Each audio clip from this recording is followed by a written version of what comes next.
İşgalci Çin rejiminin çeşitli yollarla Uygur kültürünü tamamen yasakladığı ve yok etmeye çalıştığı bir dönemde Urumçi'de sözde Çin ulusu ortak bilincinin pekiştirilmesi ve Çin kültürünün Uygur kültürüne entegrasyonu temalı özel bir toplantı düzenlendi. Çin Propaganda Ağı Tanrı Dağı sitesinde yer alan 28 Eylül 2022 tarihli habere göre Doğu Türkistan'da sözde Çin ulusunun ortak bir maneviyata sahip olduğu propagandası yapmanın yanı sıra ulusal birlik ortamının kurulması teklifinde bulunuldu. Uluslararası İnsan Hakları grupları ABD öncülüğündeki karar taslağının Çin'in Doğu Türkistan'daki insan hakları siciline ilişkin tartışma için Birleşmiş Milletler İnsan Hakları Konseyi'ne sunulmasını memnuniyetle karşıladı ve Birleşmiş Milletler üye devletlerini taslak kararın onaylanmasını desteklemeye çağırdı.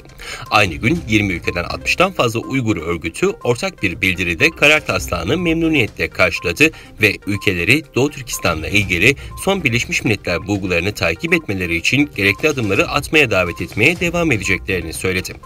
Pazartesi günü Amerika Birleşik Devletleri Birleşmiş Milletler İnsan Hakları Konseyi'ne Birleşmiş Milletler İnsan Hakları Kuruluşu'ndan konseye oturum sırasında Sincan Uygur Özerk Bölgesi'ndeki insan hakları durumu hakkında tartışılmasını isteyen bir karar taslağı sunuldu. Taslak İngiltere, Kanada, İsveç, Danimarka, Finlandiya, İzlanda ve Norveç tarafından ortaklaşa imzalandı. Putin, Rus ordusunun Ukrayna'da ele geçirdiği Herson ve Zaporojye bölgelerinin sözde bağımsızlıklarını tanıyan kararnameleri imzaladı.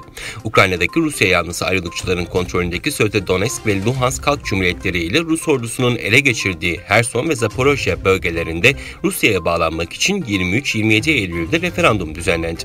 Bölgedeki sözde seçim komisyonlarının kesin olmayan verilerine göre referandumlardan Rusya'ya bağlanma kararı çıktı. Kazakistan 5 Ekim'den itibaren ülkedeki 15 Rus TV kanalının yayınını durduracak. Kazakistan'ın telekomünikasyon şirketinden Kanal 1 ve Rusya 24 de dahil olmak üzere 5 Ekim'den itibaren 15 Rus TV kanalının yayınının durdurulacağı açıklandı. Kurum Kazakistan kanallarının yayınlarının durdurulacağını internet sitesinden duyurdu. Pakistan'ın Karachi kentinde Çinlilere ait bir diş kliniğine silahlı saldırı düzenlendi. Bir Çinli öldü, 2 Çinli yaralandı. BBC'nin haberine göre 28 Eylül çarşamba günü Çinli bir çiftin işlettiği dişçi kliniğine ateş açan bir adam bir kişiyi öldürdü, 2 kişiyi de yaraladı. Yerel polis şu anda saldırganların özellikle Karachi'deki Çin topluluğunu hedef alıp almadığını araştırıyor. Müfettişler 30'lu yaşların başında olan katilin çarşamba günkü olayda bir Pakistanlıya zarar vermediğini söyledi. Bu Pakistan'da Çin vatandaşlarına yapılan ilk saldırı değil. Geçen yıl Nisan ayında Karachi'deki Confucius Enstitüsü yakınlarında gerçekleşen bir intihar saldırısında 3 Çinli öğretmen ve Pakistanlı şoförleri öldürülmüştü.